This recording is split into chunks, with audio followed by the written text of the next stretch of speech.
jawab sama utangnya. Jawab Mas Ferry. Kayak Jadi dia sebentar kayak apa coba lanjutin nanti. lebih ke kenapa orang bisa ngutang tapi nggak mikirin gitu loh. Mikir tuh maksudnya kok nggak bagus lagi nggak ngomongnya. deg-degan. Aduh, Iya, nanti utangnya bayar siapa gimana ini? nih, Iya, gitu. kayak Nggak kita bagus ngutang lagi. sama temen aja mikirnya sampai berbulan-bulan kan, nggak bisa bayar gimana. Nah kalau Indonesia ini apakah bebas dari hukuman utang atau gimana? Apakah ada orang kok happy banget diutangin Indonesia gitu? Oke, Sebelumnya pertanyaan. aku penjelasan dulu ya, Iya, Stan. biar lu paham. Jadi gini ceritanya, dia awalnya diajak mereka ngobrol nih, Iya. terus bahas tentang utang negara. Ah. Dia bilang gini, kenapa nggak nyetak duit aja biar bisa bayar Oke. utang? Oh, ada itu. ide yang lebih brilian. Nah, apa? Kenapa nggak presiden endorse aja? Nah endorse. Buat ya. Presiden utang, terima ya. endorse. Jadi Nah, pertanyaan ini sudah naik tinggi sekali. iya. Nah silakan. Silakan. Oke, pertama kita harus memahami Fer. Utang negara dan utang personal itu Berbeda. dua hal yang berbeda banget. Yang disebut utang ya.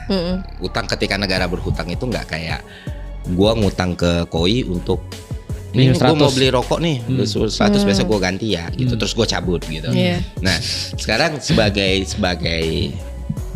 landasannya adalah ada nggak negara di dunia ini yang nggak ada utang? Nggak ada. Nggak ada. Dan siapa negara paling banyak utangnya di dunia? Amerika. Amerika. Amerika. Jepang juga banyak, Cina Oh. juga banyak.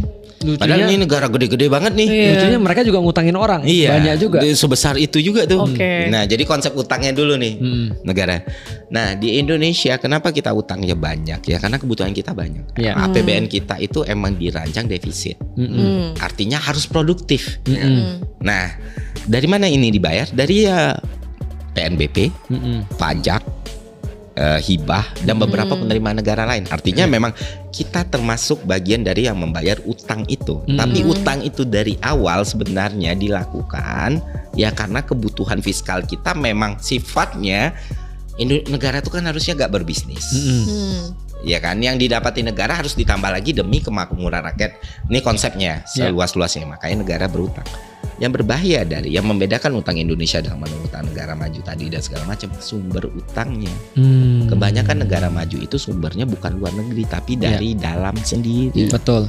ke masyarakatnya. Obligasi. Dalam bentuk obligasi ya Oke. nantinya masyarakat menerima manfaat berupa return, yield atau segala macam yang akhirnya negara punya biaya untuk membangun, masyarakat ya udah gue bisa investasi di sini.